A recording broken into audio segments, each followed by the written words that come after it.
Hey Manna U fam, we are so excited to be here today to ask Dr. Axon a few questions and just ask her about what she does here at Manna University. So, Dr. Axon, what is your role here at Manna U? My role at Manna University, well, it was kind of a dual role. I started here as a student in 2013.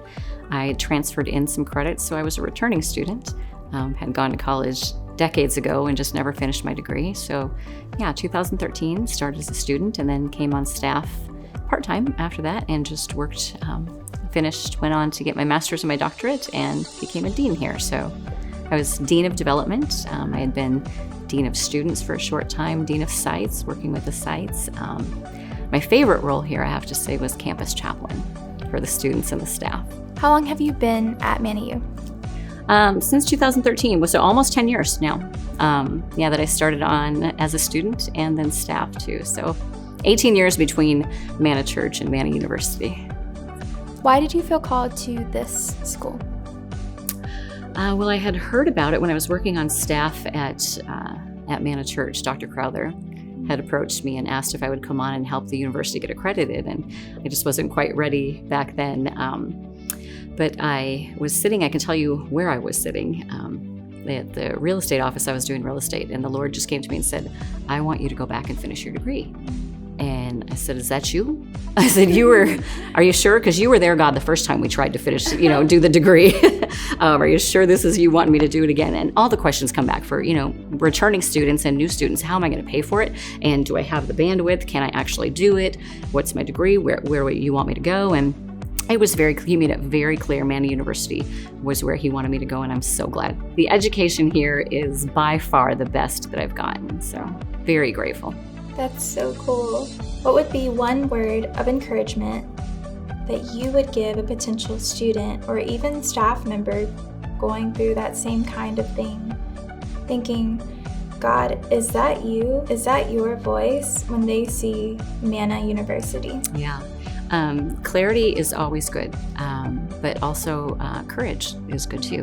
So step out and do. I heard a wise man once preach that it's really hard to turn a ship that's not moving. So move in that direction. If you feel prompted to further your education and finish your degree, do it. Do it, and do it strike while the iron is hot, while you've got the bubbling in your spirit to do it. Just give it a try. College isn't for everyone. We know that, but if the Lord is telling you to do it, it's probably for you for some reason. And God's very good at finishing the work that he starts and very good at funding things. He says in scripture that a foolish person starts building a building and doesn't have a plan for the end. And we know he's anything but foolish. So if he's starting in you to build the building blocks of education, he's going to finish it.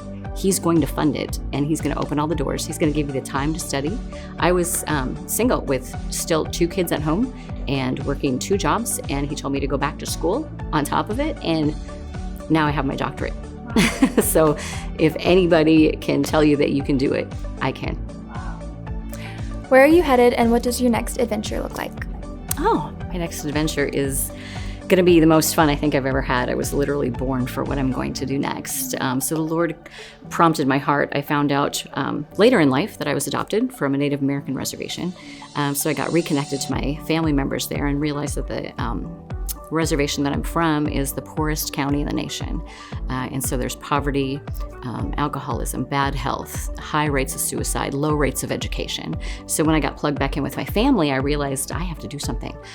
What that something is, I don't know, but the Lord clearly told me, instill hope.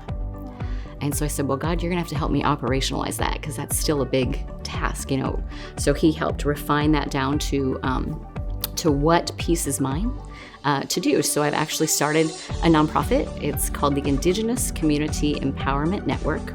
And if anybody wanted to keep up with the projects that we're doing on the reservation, they can go to icenetwork.org. So mainly what I'm doing is I'm getting a network of people with resources, funding, partnerships that will go and help with our projects for suicide prevention, working with a local pastor who goes out to the far reaches of the reservation and does tent services, which people are being born again, which is amazing. On the reservation, they're an unreached people group. So they qualify under 2% evangelical Christians on the Joshua Project as unreached. Isn't that amazing? amazing right here in the United States. So people are getting born again because of education and things that stemmed from Manna University. I also started making jewelry too. So I make and I sell jewelry, like just some beads with real stones, and all the proceeds go to suicide prevention too. So I do that, and that's on Instagram, Dax Gemstone Jewelry, DAX. So I've got quite a few irons in the fire. We've got some churches that are going to partner with the organization, with the network, and we're going to take some teams up kind of on a continual basis throughout the year just to help do the work, to help leave it better than we found it, which is our goal, right? And I found out real time that the training and equipping that we get at Manna University, it works. It's the right stuff. I've heard from multiple people on the reservation that, man, we wish we had more people who would come up and do it like you do it. Because we come up and we come alongside existing leadership. You know, we respect and honor the people group, and we come in and we find the people who are actually already doing the work, doing the great things, and then we just equip and empower them with the training that we have, with the funds that we have, the network that we have, the resources, things that they don't have, and we do it the right way.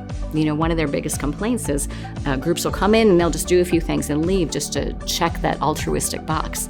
That's not how we're trained to do it at Manna University. So the training we get here helps in the real world, and it's amazing. So it's nice to see all of that come to fruition. You know, all the grueling papers that we wrote and all the deadlines that we had and everything, and the discussion boards, all of that matters for the kingdom to be advanced on planet Earth. So I get to walk that out. Do you have any other projects ahead? Anything in the future that you're looking forward to? Yeah, I'm very much looking forward to a book that I wrote coming out soon. I'm not sure if the copyright is done on the title, but I'll go ahead and tell you what it's called. I Am All of Those People. So what it is it's a fiction book based on my true life story. And it's just about the reconciliation that needs to happen between Indigenous communities, white America, and the church, because a lot of healing needs to take place. So it's a book just to start those conversations. Lastly, what is a fun fact about you that not many people know? Oh, fun fact. I'll tell you who my celebrity crush is. Okay, yes, this is good stuff. It is Barry Manilow. Oh. Don't judge me. Barry Manilow he's so beautiful. He doesn't even need to sing. I love him. I loved him since I was 15, and I won't tell you how many years that was. Fun fact, I used to be on One Tree Hill, and I saved a boy from drowning in the Caribbean.